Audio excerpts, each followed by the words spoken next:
দিনের একটি মানসম্পন্ন এখানকার পরিবেশ থাকার পরও সরকার হঠাৎ করে যে নীতিগতভাবে 26টি মেডিকেল কলেজ বন্ধের যে সিদ্ধান্ত নিয়েছে, এই সিদ্ধান্তটি একেবারে অযৌক্তিক এবং এই সিদ্ধান্তের কারণে মেডিকেল কলেজ যেগুলো রয়েছে, যে সব মেডিকেল কলেজের শিক্ষার্থী রয়েছে, তাদের জীবন বা শিক্ষা জীবনে বড় ধরনের একটি নেতিবাচক প্রভাব পড়বে।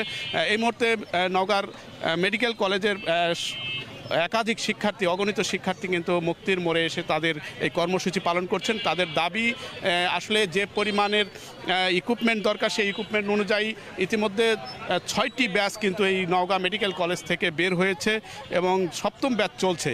এবং এই 7ম ব্যাচে শিক্ষার গুণগত মান এবং শিক্ষা জীবনে তাদের একটা পরিপূর্ণ জীবন স্বপ্ন নিয়ে তারা এগিয়ে যাচ্ছেন। কিন্তু হঠাৎ করে সরকারের এই জাতীয় সিদ্ধান্ত অনেকটাই শিক্ষার্থীদের জীবনের উপর একটা বড় ধরনের নেতিবাচক প্রভাব ফেলবে। সে সাথে এখানে যারা শিক্ষার্থী তারা বলছেন যে এটি বন্ধ করার যে ষড়যন্ত্র, এই ষড়যন্ত্র কোনোভাবেই কাম্য নয়। কারণ শিক্ষা জীবনের পাশাপাশি এই জেলার মানুষের একটি দীর্ঘদিনের দাবি ছিল নওগাঁ একটি মেডিকেল কলেজ হবে, এবং ইতিমধ্যে সেই মেডিকেল কলেজ 2019 সাল থেকে আনুষ্ঠানিকভাবে শিক্ষা জীবন শুরু করেছিল এখানকার শিক্ষার্থীরা।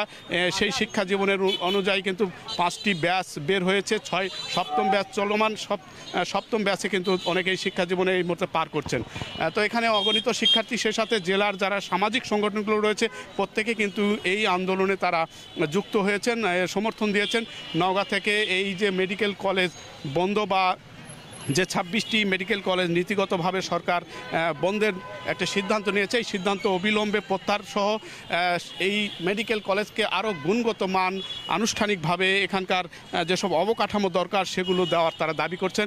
এবং এই দাবি নিয়ে ইতিমধ্যে নওগাঁ মেডিকেল কলেজের শিক্ষার্থীরা এখানে তাদের একটি প্রেস কনফারেন্স করে তাদের দাবিগুলো তুলে ধরেছেন। এবং এই দাবি পূরণ সাপেক্ষে যদি আগামীতে এরকম মেডিকেল কলেজ বন্ধের কোনো ষড়যন্ত্র করা হয়, তাহলে কঠোর কর্মসূচির মাধ্যমে এই দাবি বাস্তবায়নে তারা কিন্তু আন্দোলন করবেন।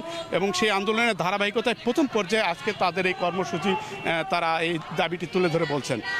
তবে নওগাঁর আপামর সাধারণ মানুষের ভিতরে আমরা যে বিষয়টি দেখছিলাম, দীর্ঘদিন ধরে এখানকার শিক্ষা জীবনে তাদের যে একটা কর্মময় প্রয়াস, অনেকে এখানে ইন্টার্নি চিকিৎসক হিসাবে দায়িত্ব পালন করছেন, স্বাস্থ্যসেবার মান উন্নয়নে তাদের ব্যাপক ভূমিকা রয়েছে, তারা দাবি করছেন। তারপরও এরকম একটি 26টি মেডিকেল কলেজ যে বন্ধের সিদ্ধান্ত, এই সিদ্ধান্তটি কোনোভাবেই বর্তমান সরকারের উপযুক্ত সিদ্ধান্ত নয়। এবং এই সিদ্ধান্ত থেকে সরে আসার জন্য তাদের এই দাবিকে প্রতিষ্ঠিত করতেই আজকের এই কর্মসূচি। এবং এই কর্মসূচিতে সাধারণ শিক্ষার্থীরা আজকে প্রথম পর্যায়ে রয়েছে। তারপরে কিন্তু নওগাঁর যেসব সামাজিক সংগঠন রয়েছে, নওগাঁর যেসব সুধীর ব্যক্তি রয়েছে, তাদের দিক থেকেও এই কর্মসূচির মাধ্যমে এই মেডিকেল